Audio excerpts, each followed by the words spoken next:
खबरें विस्तार से। सुप्रीम कोर्ट ने prevention of money laundering act के तहत गिरफ्तारी के ईडी के अधिकार को बरकरार रखा है।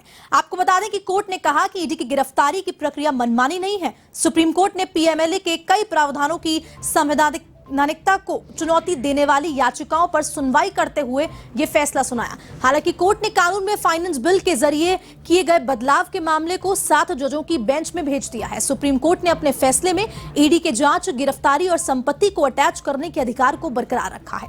इसके साथ ही कोर्ट ने कहा कि जांच के दौरान ईडी, एसएफआईओ, डीआरआई अधिकारियों के सामने दर्ज बयान भी वैध सबूत है। इसी के साथ ही बेंच ने कहा आरोपी को ईसीआईआर देना भी जरूरी है। ये काफी है कि आरोपी को ये बता दिया जाए कि उसे किन आरोपों के तहत गिरफ्तार किया जा रहा है। कोर्ट ने बेल की कंडीशन को भी बरकरार रखा है। याचिका में बेल की मौजूदा शर्तों पर भी सवाल उठाया गया है। बता दें, पीएमएलए कानून के तहत गिरफ्तारी, जमानत देने, संपत्ति जब्त करने का अधिकार सीआरपीसी के दायरे में से बाहर है। सुप्रीम कोर्ट में दायर याचिकाओं में पीएमएलए एक्ट को असंवैधानिक बताते हुए कहा गया था कि इसके सीआरपीसी में किसी संज्ञेय अपराध की जांच और ट्रायल के बारे में दी गई प्रक्रिया का पालन नहीं होता है। लेकिन अब सुप्रीम कोर्ट ने पीएमएलए एक्ट के तहत ईडी के अधिकार को बरकरार रखा है।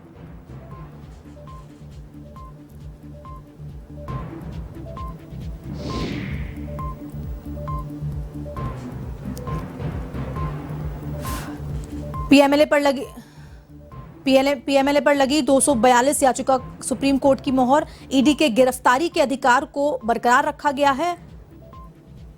इसी खबर पर ज्यादा जानकारी के लिए हमारे साथ फोन लाइन पर जुड़ चुके हैं ज्योति जी। ज्योति, बताएं। बिल्कुल हर्षिता, देखिए सुप्रीम कोर्ट ने prevention of money laundering act के तहत ईडी की जो गिरफ्तारी के अधिकार है उसको बरकरार रखने का फैसला सुनाया है।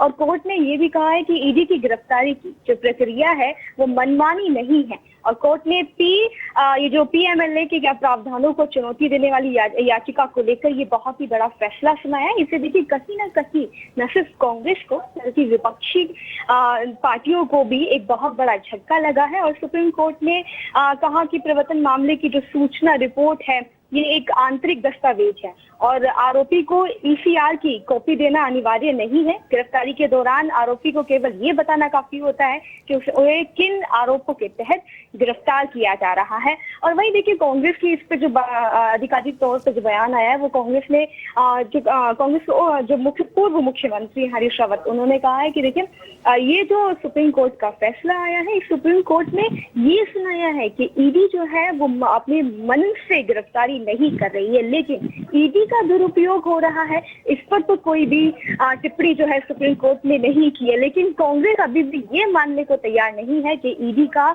दुरुपयोग केंद्र सरकार नहीं कर रही है। कांग्रेस का साफ तौर पे कहना है कि ईडी कांग्रेस का ईडी जो है माफी का जो केंद्र सरकार है वो ईडी का दुरुपयोग कर रही है। और इसके साथ ही ना सिर्फ ईडी का बल्कि सीबीआई का भी दुरुपयोग कर रही है और सरकारें गिराने का काम ईडी कर रही है और ये काम केंद्र सरकार ईडी से करवा रही है। हर्षिता जी, ज्योति, तमाम जानकारी साझा करने के लिए आपका बहुत बहुत धन्यवाद। तो ये थी फोन लाइन पे ज्योति सिंह जिन्होंने पूरी जानकारी